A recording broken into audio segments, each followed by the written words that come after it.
ating kababayan sa Compostela Valley, mayong bundag kaninyong tanan na imbaga bigat itong galmay sa kadakaya po kung ang labas.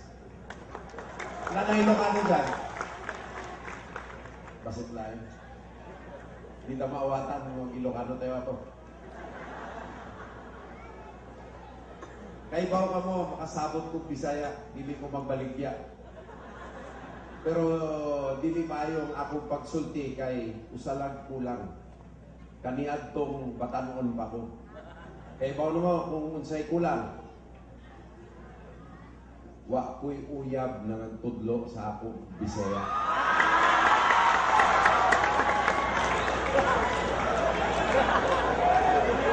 Nai-volunteer dito.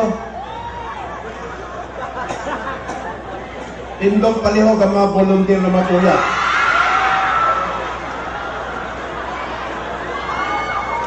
Kaniadto unta. Karon too late. Murag si Governor, one woman man. Pumupula mo ka ni Governor. Yung mga kanta niya kanina, kantang ligaw yun eh. Di ba? Pilay na in love kang gobernador sa kanta niya. Tindong palihog. Ano man lalaki ka tindog?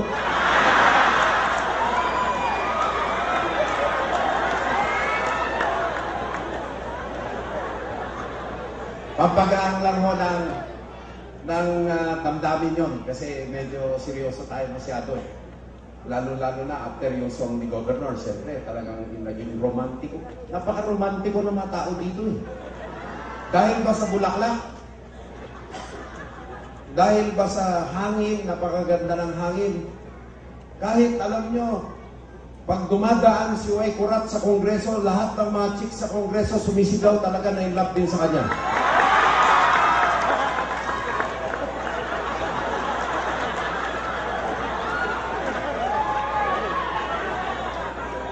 Bobong, hindi ka rin lulusot dyan, ha? Mamaya, hayari ka rin dyan.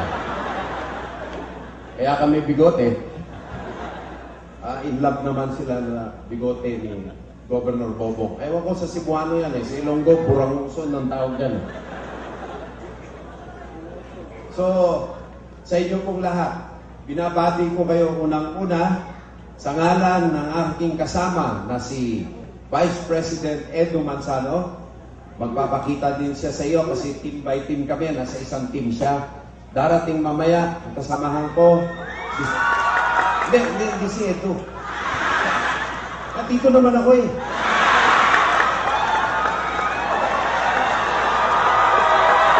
Sige, paghahalikan ko kayo dyan mamaya.